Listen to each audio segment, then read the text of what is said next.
pleased to be joined this morning by Italo Joffre, the ambassador for Chile's leading winery, Concha Toro, and Justin Perron, the Florida State manager for Excelsior Wines. Welcome to you both. Thank you. Good Very to much. see you. Thank you. We've been drinking Concha Toro wines our whole lives. Just absolutely love and adore them. Tell us what distinguishes them from other brands, other types of wine. We produce wines from all over Chile. Chile is one of the greatest countries to produce wines. The geography, the climate, the weather, and we have access to vineyards in each one of those areas in Chile. Mostly when I think of Chilean wines, I think of red, but that's not necessarily the case, Not is necessarily. Actually, the new wine areas developing in Chile now are coastal areas.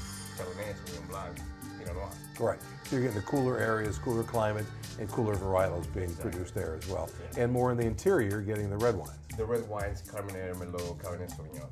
Carmenere, there's a variety that people don't know enough about. Tell us about Carmenere. It's a great story. It's one. It's called the Lost Bordeaux grape. In 1850, in France, basically disappeared because of phylloxera. Phylloxera is a tiny insect that basically destroyed all of the. Bad. Really bad. And luckily, right before that, it was brought to Chile. But we didn't know we had it. We thought it was Merlot because all of the paperwork basically said Merlot. But in 1990, 1995, they discovered that at the end of the season, the Merlot vines had this crimson color. So they did a DNA testing on the vines and they discovered Carmenere, the Lost Bordeaux grape. Is there a great deal of difference in the taste profile between Carmenere Taste profile, and but Merlot? also the difference of harvesting time. We harvest Merlot in April, Carmenere in May. Okay. All right, what are we tasting first? We're tasting Casillero del Diablo Chardonnay. Okay. It's a wine from Limarí Valley, up in the north of Chile, very close to the Pacific Ocean. Huge coastal influence, very nice and crisp, and a great acidity and minerality. So, or we can pour that and start tasting that. So what we should be looking for in the future is some Sauvignon Blancs from Chile Sauvignon Blancs. and some Pinot Noir, which to me is fascinating because I think of Sauvignon Blancs with Chile, but not Pinot Noir. No. And Casablanca especially is one of the biggest areas to produce Pinot Noir. Okay. All right, but we're going to start with the Chardonnay. All right, let's pour that and get it started. And you've brought some things to taste and profile with. Now, we've got Valentine's Day coming up. Yes. And this is a time when it's nice to have a great bottle of wine for that special somebody. How do you go about picking a bottle of wine for this kind of a special occasion? It depends on what your personal taste is. What kind of food you like, what's the weather like. Absolutely. It's very, it's different. Thank you. In Chile right now, it's summertime. So Right. for us, it's white wine season. In the northern areas, I'm sure it's gonna be more red wine.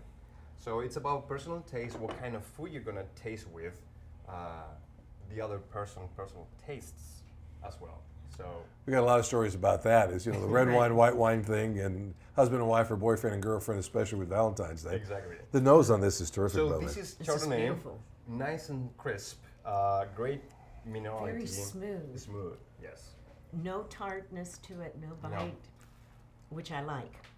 Now, is there a lot of oak with this? Are you utilizing oak with It's a this? little bit of oak, 9 months of oak for this wine, because the fruit expression is so beautiful. You don't want to cover that with a lot of oak. Yeah.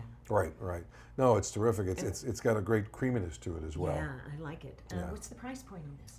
This is $10. Wow. So you don't have to spend a fortune to get a very good bottle No, of wine. No, absolutely not. And again, give us the entire name of the Chardonnay. Sure. So this is Casillero del Diablo. Casillera del Diablo. Chardonnay. All right, where do we go to next? Then we go to Carmenere. Carmenere. It's Gran Reserva, Serie Riberas. We're gonna roll our R's today, I guess. Which is fast. Thank Is this an ageable bottle of wine? Does Carmenere? You can age, but if you want to taste more fruit, I would suggest to enjoy it right away. Right at the top. Yeah. Yeah. Cheers. Cheers. Cheers. See that it's got it's real fruit forward. It jumps off of your tongue. On the front. Right, on it the does. front end. It does. It's bright. It has that acidity too, Yes. which when you're pairing foods and wines, a lot of times you want to take high acid foods to pair them with wines because acid is a component that makes your mouth salivate in one Right. food. Yeah. So, Right. which makes it great. And you pairing. said we should pair this with the olives. Yeah, absolutely. That's great, I think once again similar kind of flavors when you're talking about acidity, Thank you. but also some contrasting too. We talked about that fruit I think the fruit of the wine can kind of calm down some of the components that you'll get in an olive, maybe some of those bitter flavors. All right, so this is the Cabernet. Excuse me. This is the Cabernet that we're going to go to. So this is Marqués de Casacancha, Okay. Cabernet Sauvignon from the Maipo Valley. And I'll let Italo tell a little bit about the history of Marqués and why it's important to Concitoro and the family. So. Yeah, the Concitoro family, it's an old family from Chile, and they were bestowed by King Philip V from Spain in 1719 the title, the